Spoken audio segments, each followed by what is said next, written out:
ঝিনাইদহ সদর উপজেলার সুযোগ্য উপজেলা নির্বাহী অফিসার জনাব রামনদীবৃন্দ সকলকে জানাচ্ছি আসসালামু আলাইকুম। জন্য সম্মানিত উপজেলা কৃষি অফিসার মহোদয়কে বিনীত অভিনন্দন জানাচ্ছি।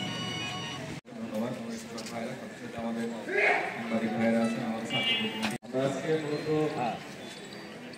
প্রণোদনা কর্মসূচির আওতায় বিনাদিন চাপ বাড়ি মুখ 6 উচ্চ ফলনশীল জাত করে এটা আস্তে আস্তে নষ্ট হয়ে যায় এবং ফলন হয় না। তো এই জন্য যদি আমরা ঠিকঠাক মতো আপনাদের সার দিচ্ছি ভালো ফলন হবে এবং জীবনকাল 2 মাসেরও কম। সাথে সাথে আপনাদের যে সকল জায়গা আছে আপনার আম বাগানের ভিতর দিয়ে এটা বুনে দিতে পারেন, আপনার লিচু বাগানের ভিতরে এটা বলতে উপস্থিতি এই পর্যায়ে প্রধান অতিথির বক্তব্য প্রদানের জন্য সম্মানিত উপজেলা নির্বাহী অফিসার জনাব রাজা আক্তার চৌধুরী।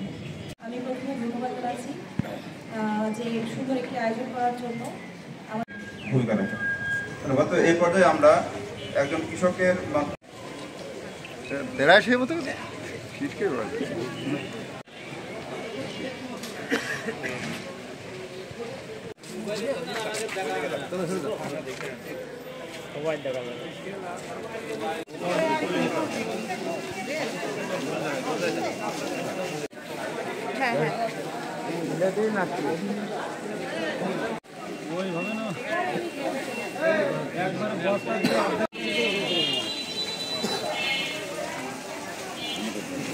হ্যাঁ, 5 কেজি খুলে ই করে দিতে হবে।